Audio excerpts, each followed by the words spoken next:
तर नमस्कार सर्वांना। तर तुम्ही बघू शकता इथं मी बनवलेली कांदवणी आहे।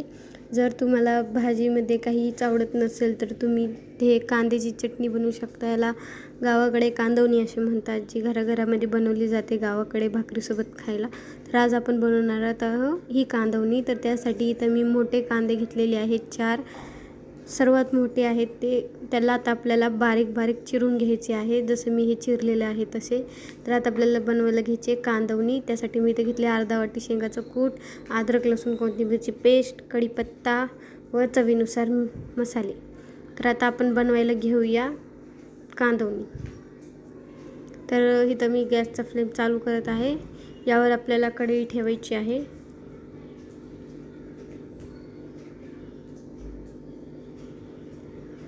तर इथं मी कढई ठेवलेली आहे तापवण्यासाठी। याला 5 ते 10 मिनिट असंच ठेवायचं आहे, जोपर्यंत कढई तापत नाही।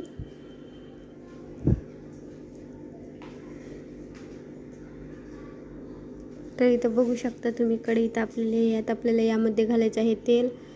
तेलाचा अंदाज कमीत कमी साधारणपणे तुम्हाला 3 ते 4 चमच तेल घालायचे आहे।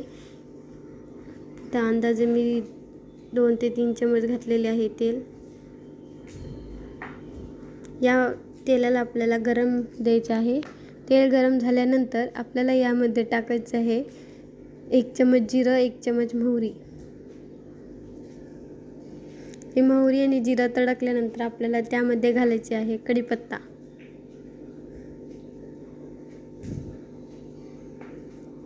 तर इथं कढीपत्ता ही तडकलेला आहे।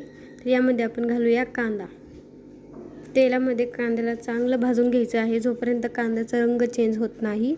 तर आता आपल्याला हे सर्व कांदा त्यामध्ये घालून तेलामध्ये परतून घ्यायचे आहे।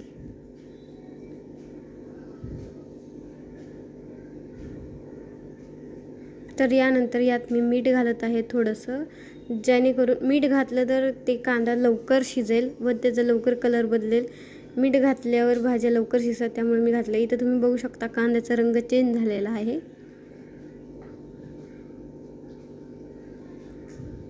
तर कांद्याला 2-3 वेळा हलवायचं आहे, जेणेकरून ते खाली चिटकणार नाही। यानंतर आपण यात घालूया हळद।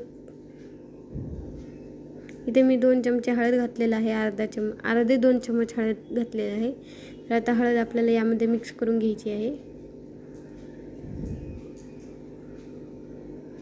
यानंतर आपल्याला परत कांदा शिजवायचा आहे थोड्या वेळ, 5-10 मिनिटं। यानंतर आपण यात घालूया अद्रक लसूण कोथिंबीरची पेस्ट।